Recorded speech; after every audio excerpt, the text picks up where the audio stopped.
A 150-pound brindle Cane Corso sat in the same concrete shelter kennel for 631 days. He'd been returned 4 times, labeled unadoptable, scheduled to be removed from the adoption floor at 5 p.m. on a Tuesday.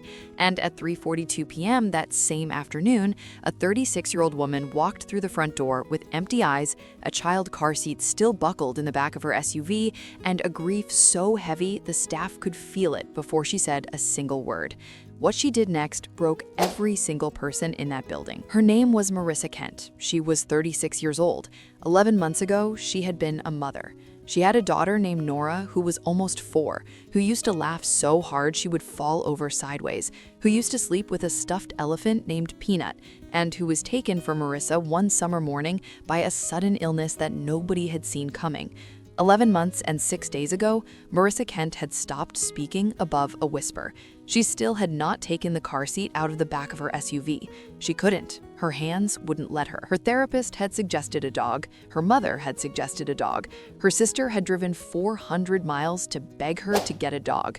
Marisa had said no to all of them for 11 months, until a Tuesday afternoon in October when she got in her car for no reason at all and she drove 47 minutes to a county shelter on the edge of town because she didn't know where else to go. The shelter manager, a woman named Deborah who had worked there for 19 years, knew a grieving person when she saw one. She didn't offer Marisa the puppies. She didn't offer the friendly golden retrievers. She walked her straight to the back of the building, to Kennel 7, where a 150-pound brindle Cane Corso named Bruno sat pressed against the back wall, head lowered, eyes tracking her without a single movement of his body. "He's been with us 631 days, Deborah said quietly, returned 4 times. The first family said he was too big, the second said he was too quiet, the third lasted 6 days before bringing him back, claiming he was broken, the fourth kept him for 2 weeks and then dropped him off at our night drop box without even signing the papers."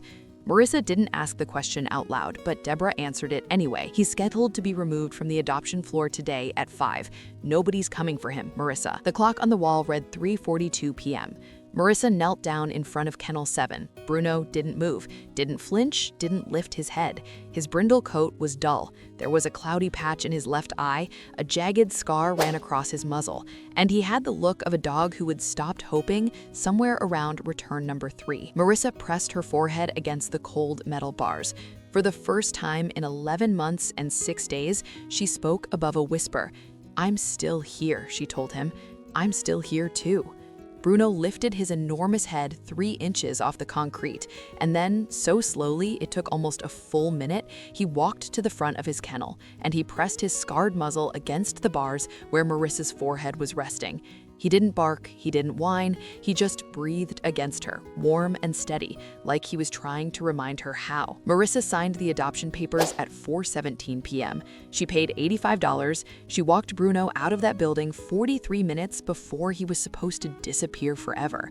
And then came the car ride, the part Marisa hadn't thought about until she opened the back of her SUV. The car seat was still there, still buckled, still facing forward. Purple fabric, crumbs in the cup holder, a small stuffed elephant tucked into the corner. She froze with Bruno's leash in her hand. 11 months of avoiding this exact moment hit her all at once, and her knees gave out in the shelter parking lot. I see you're still watching and haven't subscribed yet. Honestly, that breaks my heart a little. Hit subscribe now. You won't want to miss what Bruno does next. Bruno didn't move. He sat beside her on the asphalt, his 150-pound body pressed against her shoulder, and he waited. 6 full minutes. He waited until she stopped shaking.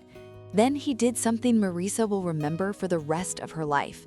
He stood up, walked to the back seat on his own, climbed onto the floorboard next to the car seat, and he rested his enormous brindle head on the purple fabric. Gently, like he knew, like he had always known. Marisa cried in the driver's seat for 23 minutes before she turned the key.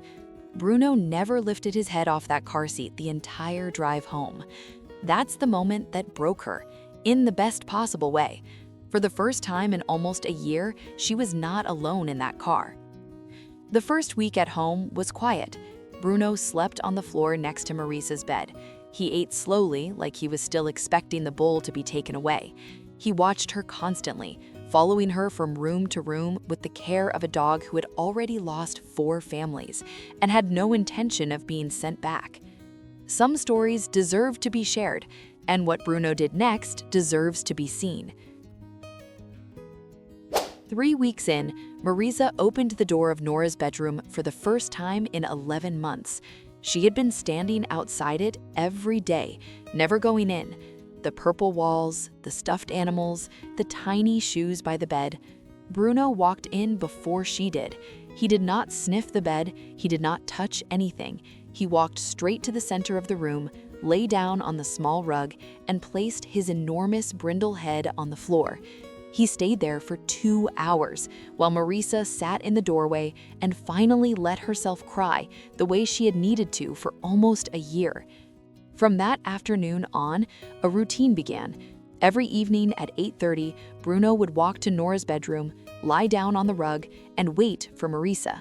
She didn't have to go in, but he would always be there, guarding the room, guarding the memory, guarding her.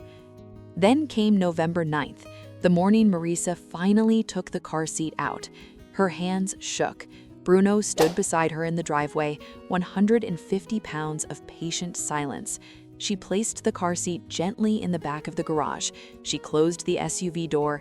She turned around, and Bruno licked her hand exactly 1 time.